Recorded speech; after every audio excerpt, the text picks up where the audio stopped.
Good morning, YouTube. This is Nick here from Notch Audio. I wanted to share a performance improvement tip when you live in a congested Wi-Fi network environment like an apartment complex that I moved into here. And what's happening is I'm trying to stream some higher quality video and I keep getting buffering. And I try to improve by changing the Roku channel on my Wi-Fi and reconnecting, and it just keeps falling on channel 6. And so I'm wondering, why is it always on channel 6? It seems like it would land on at least 1 or 11, somewhere in between, maybe, depending on how they have it set up. So I'm guessing they just have an open router. It's just set up as default, and that's that. You need to go in there and actually change it to improve your performance. And what a lot of people don't realize is there is a bandwidth setting where you can choose 40 megahertz or 20 megahertz bandwidth when you're in the 2.4 gigahertz legacy band of 802.11n and so on. And what happens is in America you only have channels 1 through 11 available, and it's kind of like an old TV. You only have so many channels, and say you live next to a TV antenna, you might start getting some interference from another channel from that antenna, that transmitter. It's sort of the similar idea, except in this case, your neighbors are the other transmitters. So I'm living on a shared wall. I might have 4 neighbors and they all have Wi-Fi routers. And if we're all using 2.4 gigahertz ISM band, Rokus and laptops and other sort of older devices, we're all bringing each other down by degrading our throughput because of this limited channel availability, and you've only have so many options, and we can use the same channel, but we're competing in essence. So what you want to do is take a look at your router, and I'll move on to the next part here and show you what to do. Change that. So my Roku, go to the network and you can see we're sitting on channel 6. It says we have excellent signal strength, but why are we buffering? Well, if you're in an apartment building like I am now, I was out in a rural area previously, there are a lot more routers and wireless access points around than a typical, residential situation. So I could have 4 shared walls, and every one of those walls has a Wi-Fi access point on it, for example.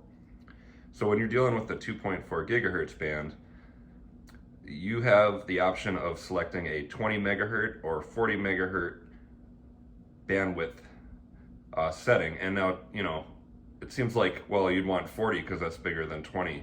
And, that works okay if you're out in a farm land or somewhere without any other access points and you have the whole band to yourself, so to speak, in terms of at least signal to noise ratio. But in this case, I know I have other tenants all around me that are probably also wanting to stream some video, possibly in 4K, 8K, etc. So what you need to do is find your wireless router. You're gonna plug an Ethernet cable into the back, into one of your open ports. Plug the Ethernet cable into an open Ethernet port. Pull up a web browser, put in 192.168.0.1. You might try a router, or check your router, instructions or label on the unit itself for this information. Log into that admin menu. And let's see, in this case, I do have a 5 gig and a 2.4 gig. So if you go find the wireless settings menu, wherever that might be, and sure enough, we're set to 40 megahertz. This is a terrible idea on the 2.4 gigahertz band because we have 83.5 megahertz to work with in the 2.4 gigahertz band. There are only 11 channels available in the United States, and typically only 3 of those are used because those are called the non-overlapping channels, and that is giving you the most throughput within an available channel by not overlapping and sort of interfering with the channels themselves. They can, the more those channels overlap, the less performance you're going to have, the less throughput. And the more of those that are around you, if you have 3 neighbors that are on the same channel too, you are all competing for that signal. And so the deal is, if you keep each of those 3 channels, 1, 6, and 11, at 20 megahertz, then you sculpt out your own little notches, if you will, or bands. They're not really notches. And if you have 40 megahertz, now your channel 6 is bleeding into both 1 and 11. And that seems like, well, you know, good for me and too bad for everybody else. But in this case, this is the default setting. And to be a good steward, nobody in a congested environment really should use a 20 megahertz, because you're bringing yourself down and everyone else too.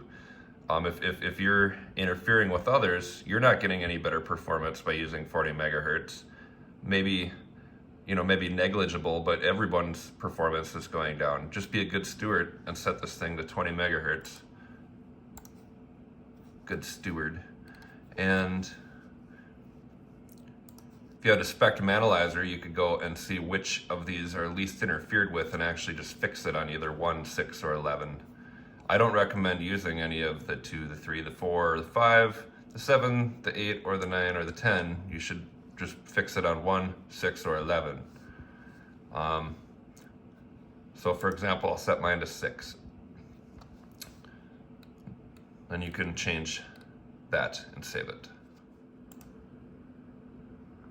Now your router will probably do a restart or recommend you reboot it. Go ahead and do that, and then see if your performance improves. I pretty much guarantee you it will. So I hope this helps.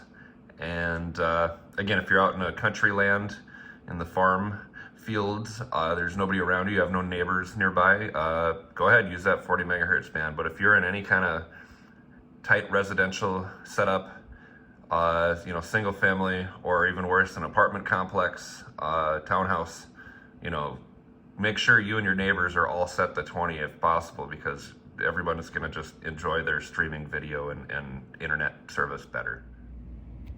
We just had a blizzard in the Twin Cities last night, overnight. There was also lightning and thunder last evening. I don't think I'm going to go anywhere today. I think I'm going to sit back and watch some streaming video on my newly found better performance Roku system. I'm going to enjoy my coffee, and I hope somebody out there gives us a try and is helpful for them. And feel free to leave a comment. Thanks for watching.